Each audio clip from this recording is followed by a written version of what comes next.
Muito bem, está aí a decisão do Jacques Wagner, senador do PT, que já foi governador também pelo PT. Eu vou dar o meu pitaco sobre essa decisão. Eu acho que isso é uma coisa desnecessária, né? Essa PEC é desnecessária. Por quê? Porque o STF, ele é um colegiado. O que é um colegiado? São 11 ministros que votam, certo? Então, o que a maioria decidir é o que é decidido. Eu, Cícero, acho desnecessário, acho um erro isso, um ministro pega e decide e acabou, né, que é a tal da decisão monocrática, né? Agora teve que se fazer uma PEC. Acho que a PEC, essa PEC, ela é muito sustentável, muito lúcida, por conta disso. Se existe um colegiado para julgar, por que uma única pessoa decide? E isso vale para todos os lados, não é para a direita, para a esquerda, não, vale para todo mundo, né? Se todos estão ali para isso, né, então que se seja a decisão da maioria. Né? Isso, opinião minha, mas vamos lá. Primeiras damas, Sofia Andrade, seja bem-vinda ao nosso News 5.1. Eu começo com você. Cumprimentar o Cícero, todos os amigos da bancada. Dizer que hoje aqui eu tô na cadeira. Hoje a cadeira aqui, ó. Diferente. Sofisticada, né? Cadeira chique. O programa tá ficando chique, viu? Tô me sentindo até imponente nessa cadeira aqui, né? Bom, a gente vê o Jacques Wagner, que é líder do governo. O Jacques Wagner é líder do governo no Senado, votando a favor da PEC que limita, né, as decisões monocráticas do STF, como o Cícero bem falou. É uma PEC que não deveria precisar ser feita. Exatamente. Se a gente contasse com o bom senso e com o entendimento dos ministros de fazerem o papel deles, votar em colegiado. Mas como muitas decisões que têm influenciado o nosso país em momentos cruciais foram tomadas de formas monocráticas por apenas um ministro, foi lá, deu uma canetada e modificou todo um cenário, houve a necessidade de fazer essa PEC. Então, assim, parabéns pela lucidez, né, desse cara, que, apesar de ser do PT, entendeu que precisa ter um freio, sabe? Porque pau que dá em Chico, vai dar em Francisco uma hora. Sabe, hoje eles estão rindo porque as decisões estão sendo tomadas contra o lado de lá.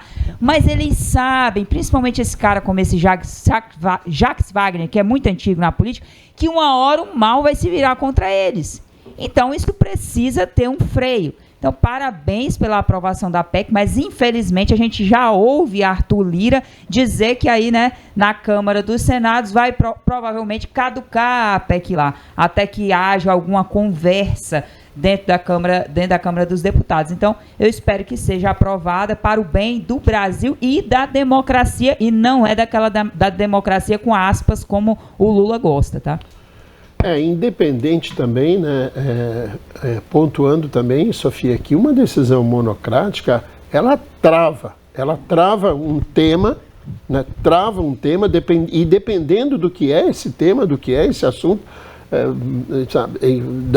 faz um embromation de uma coisa que tem que reunir todos os juízes da corte para votar aquilo. E traz uma instabilidade jurídica para o país, né? Traz uma instabilidade política, e isso não é interessante. Um país onde há uma instabilidade jurídica, a gente não vai ver empresa vindo para cá investir, a gente não vê pessoas sérias querendo estar no poder. Então, assim, foi uma decisão bem tomada, assertiva, e espero que traga à luz o bom senso dos próprios ministros do STF para começar a ter um freio nas decisões deles. E, além de tudo, alimenta a polarização, viu?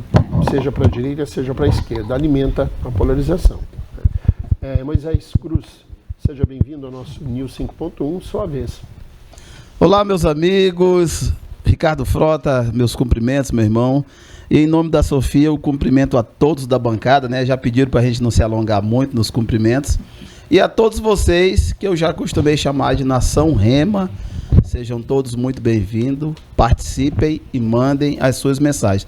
Ricardo, eu te mandei aí, se der para tu botar o texto da Constituição, o artigo 97, que eu quero mostrar aí para o nosso telespectador, o que diz aí, até para ilustrar melhor, né? Dá para colocar, Ricardo? O texto da Constituição? Se der para colocar aí, coloca que a gente já faz o comentário aí em cima do texto. Eu não sei, vamos lá. O artigo 97, pessoal, da Constituição diz que as decisões do colegiado sobre questões de emenda constitucional, aí, ó, tá ali, ó, olha ali, ó. Isso aqui diz o artigo 97, o Cícero já tinha bem comentado. Artigo 97, somente pela maioria absoluta do voto de seus membros é que deve ser decidido qualquer questão sobre constitucionalidade. Agora, como é que o cara quer definir de maneira monocrática, sozinho? Se é pela maioria absoluta, são 11. Quanto que é a maioria absoluta de 11, meu povo? No mínimo 6. No mínimo 6. Mas o STF não conhece o artigo 97, né? Estavam decidindo. Aí, Ricardo, o camarada votava 81 senadores, 513 deputados, mas fazia um trabalho danado nas duas casas, Sofia. Vai, vem, luta. Todo mundo sabe como é que é uma dificuldade para aprovar uma PEC. Aí olha o ministro lá, sozinho, e diz, isso não está constitucional, isso não está legal, não está do meu agrado. É inconstitucional. Como é que pode, meu povo? É um abuso. É um abuso. Quem representa o povo é o Congresso. Os ministros estavam há muito tempo ultrapassando. Eu avisando aqui no programa. Está ultrapassado demais, está ultrapassando. Não temos mais como aguentar tanto abuso, tanto cuspe na Constituição. E aí, chega a esse ponto agora, estão brigando, Sofia, mas eu estou gostando, eu aplaudi. Eu quero que vocês briguem.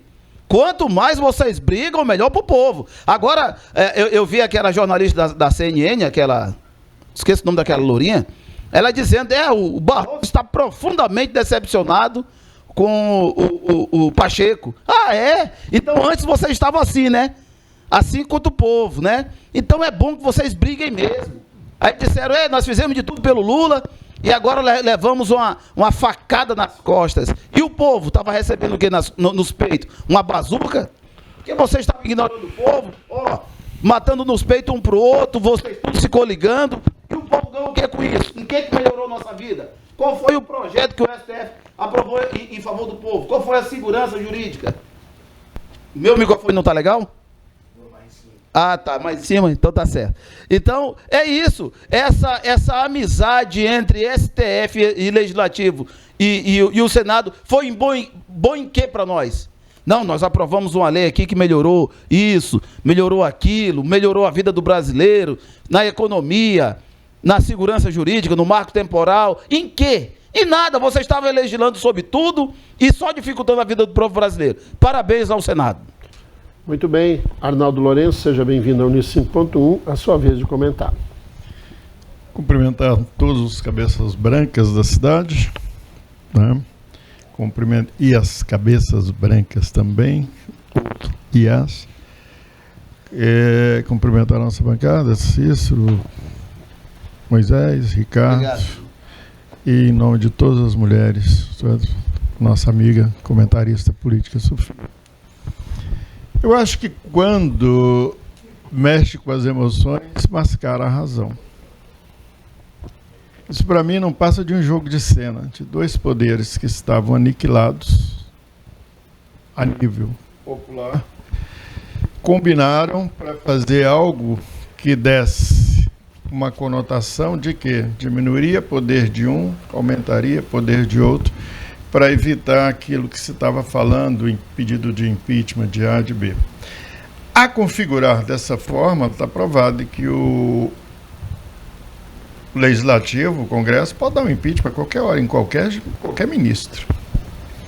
Para que acabasse com aquela balela de impeachment fulano, impeachment cicrano e tudo, joga esse pano de fundo, né, essa máscara de confete, que não aguenta uma lavagem de rosto. E eu digo por quê. As decisões monocráticas, em muitas das vezes, e eu acho que elas eram nocivas pelo seguinte: o poder de barganha, Moisés, dos escritórios de advocacias lá em Brasília, ligado a ministro A e a ministro B, impunha preços e valores para que algumas sentenças fossem dadas. Tem que deixar isso bem claro. Num país capitalista as coisas funcionam dessa forma. Eu não estou dizendo que tem corrupção, mas existe trabalho bem remunerado e trabalho mal remunerado. Essas bancas valem muito dinheiro, tu sabe disso, né, Buiu? De A ou de B. Com isso, eu acho que nessa altura do campeonato, Na intenção do legislador era diminuir, já que todos eles estão encalacrados de processo e tudo mais, diminuir o tempo de julgamento e, ao mesmo tempo, dificultar alguns entendimentos e mais do que isso. Eu acho que eles pensaram que com isso eles iam diminuir o valor dos escritórios, mas eles, o que eles fizeram? Agora, uma causa dessa vai ser dinheiro pra caramba, porque as decisões são terminativas. E quando o colegiado reunir e der a sentença, acabou. A monocrática ela ainda poderia ficar sob efeito suspensivo. Revisão dos pares. Um dos fatos importantes que eles queriam aí, que era limitar o período de vista, e quando pedisse vista fossem todos, esse foi tirado. Eu achava que era de suma importância. Vai fazer um pedido de vista no julgamento, então tem que ser o colegiado, a maioria do colegiado. Não, esse permaneceu um só. Ou seja, trocaram 6 por meia dúzia. Esse trem foi só uma satisfação para inglês, português, holandês, irlandês, eu não sei, para ver, porque vai para a Câmara e o Lira já disse: aqui isso não é prioridade. Então adiantou o quê? Nós estamos discutindo, aqui nós estamos com a tremenda toalha, debaixo de um calorão danado. Mas ficou um recado, né, Buiú? Enxugando o gelo. Ficou um recado do Senado, né? Isso foi acordo. Política. Ricardo Frota, seja bem-vindo ao News 5.1, sua vez. É um assunto bem interessante para a gente discutir, mas antes cumprimentar a bancada em nome do guerreiro Moisés Cruz e aos nossos telespectadores que nos acompanham diariamente no nosso programa.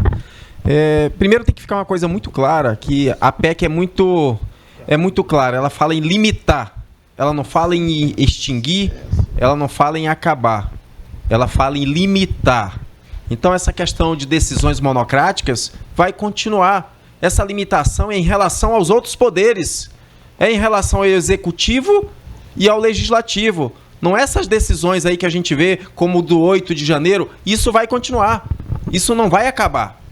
A limitação é em relação às decisões, por exemplo, do presidente da República, que é inerente a ele, como no caso do Bolsonaro, que tentou escolher o Ramage como diretor-geral da Polícia Federal e foi barrado na canetada, de forma monocrática. Essa é a preocupação. Da mesma forma como foi na canetada, eles modificaram para ajustar o pessoal do PT na questão das estatais, que antes tinha aquela quarentena, que você tinha um critério, não poderia assumir pessoas que trabalharam na campanha. E na canetada eles modificaram para poder alocar as pessoas que eram indicações do presidente da República. Então a gente tem que ter muita clareza. A questão do pedido de vista, nesse projeto era 6 meses. 6 meses. Atualmente, pelo próprio regimento interno da Casa, são 3 meses. Você pode ficar 3 meses com o processo. O problema aí não é que é só 3 meses. O problema é que se um ministro pedir vista do processo, ele tem 3 meses para devolver. Mas um outro também pode pedir e fica por mais 3 meses. E o outro também pode pedir e fica por mais 3 meses. E assim vai ficando e vai ganhando tempo. A gente tem casos aqui no STF de pedido de vista que durou mais de 10 anos. É isso mesmo. A gente teve pedido de vista de um processo que ficou engavetado por mais de 10 anos, uma década. Então isso é um absurdo. A gente precisa, sim, melhorar. Eu acho que isso é uma resposta do Senado Federal, mas ainda assim é uma resposta muito tímida, porque isso não vai impactar. Na prática, essa PEC vai ser trocar 6 por meia dúzia. Ainda não vai dar o tapa, a resposta que a Suprema Corte merece. E tudo isso, essa PEC ela veio, é um clamor não só do Congresso, que se sente aviltado, não só do Executivo, que também se sente aviltado, mas da própria população brasileira. A gente não elegeu os 11 ministros. 11 ministros é indicação. O poder emana do povo, está lá na Constituição Federal, que exerce por meio dos seus representantes eleitos. Eleitos. Então, a gente elegeu os nossos representantes, por força da Constituição Federal, são a Câmara Federal e o Senado Federal. Esse, de fato, nos representa. E o que a gente vê é uma ruptura, está tendo de forma tímida ainda, mas a gente vê uma ruptura entre as instituições. O STF tentando medir força, porque ele é supremo, mas essa supremacia não é em relação aos demais poderes. A supremacia do STF é em relação ao judiciário. É a última instância do judiciário, mas não é superior aos demais poderes. Então ele tem que sim, institucionalmente, cumprir a sua função de judiciário e não um ativismo político como ele vem exercendo. E já dizia Rui Barbosa, a pior ditadura é a do judiciário, porque contra ela não há a quem recorrer, e não há mesmo. Então, a quem recorrer é o que tem o dever legal na Constituição Federal, que é o Senado Federal. Então, eles sim podem dar uma resposta, estão fazendo, ainda de uma forma muito tímida. Volto a dizer, isso não vai impactar muita coisa, não. Não vai impactar, mas já é o início para eles poderem se conter e passar a olhar somente a Constituição Federal e as normas, se estão dentro da Constituição ou não. Fazer aquilo que é institucionalmente o que cabe à Suprema Corte fazer. Não essa interferência que eles vêm fazendo, e isso é o descontentamento do Congresso Nacional e da população de uma forma geral.